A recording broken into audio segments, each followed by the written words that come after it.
Good afternoon, May 4th, 2021. Still seems strange to say that.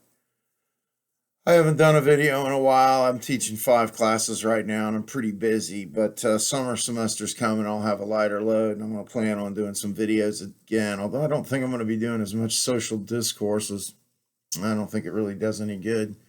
But nonetheless, that's a whole nother discussion. Today, I do want to talk about social discourse and a lack of humanity and ignorance in the state of California.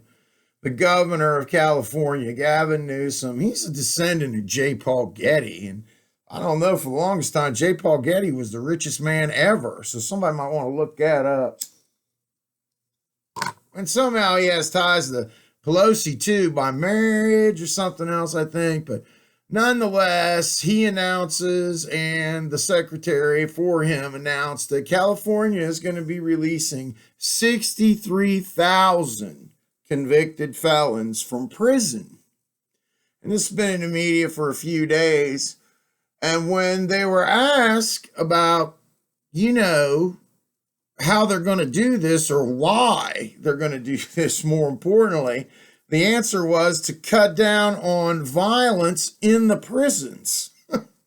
Now, some of these people are probably nonviolent offenders, and I understand that because I've always believed if it's a nonviolent offender and there's no extenuating circumstances, why shouldn't they be in the world to work and try to be successful as soon as possible? Because being in jail for any length of time, let alone prison, you're going to have a hard time again getting started. And you think about these guys from when they went in to when they're there 5 years, 10, whatever. But the catch is, it's not. There's violent offenders involved in this 63,000. 20,000 of the 63,000 people Gavin Newsom, governor of California, wants to release have life sentences. Yep, they're felons with life sentences. And I used to think when Nostradamus said in the mid-1500s and shortly thereafter that,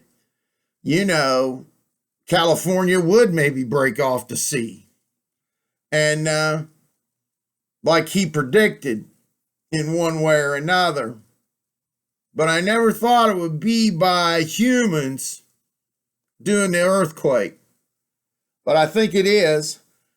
It begs the question, with the drug problem, the homeless problem, now you got illegals just coming in, no check. Half of them are probably voting and getting money from the Fed, state, who knows.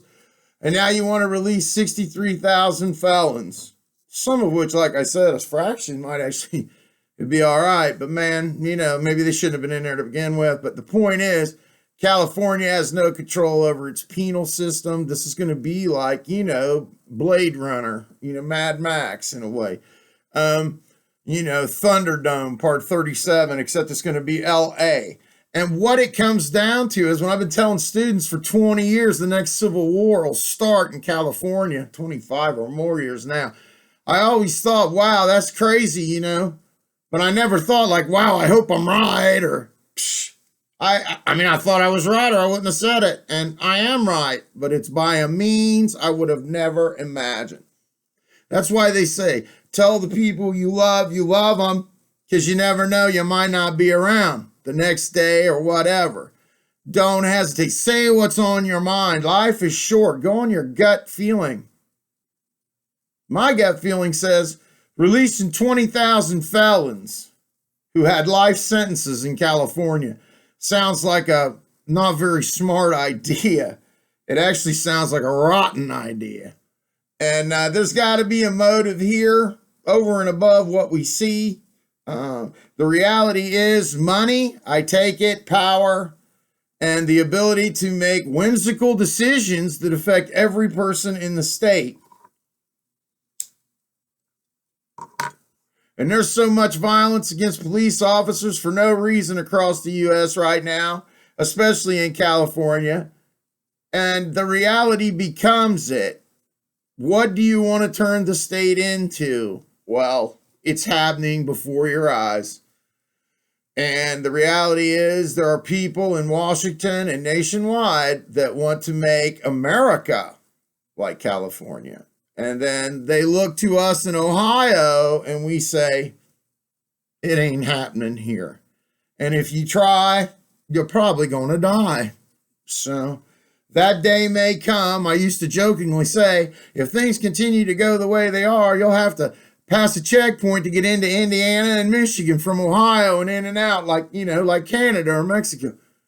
Yeah, who knew, Crazy world. I hope you all take care. I hope to talk to you soon, too. Bye-bye. Peace out, y'all.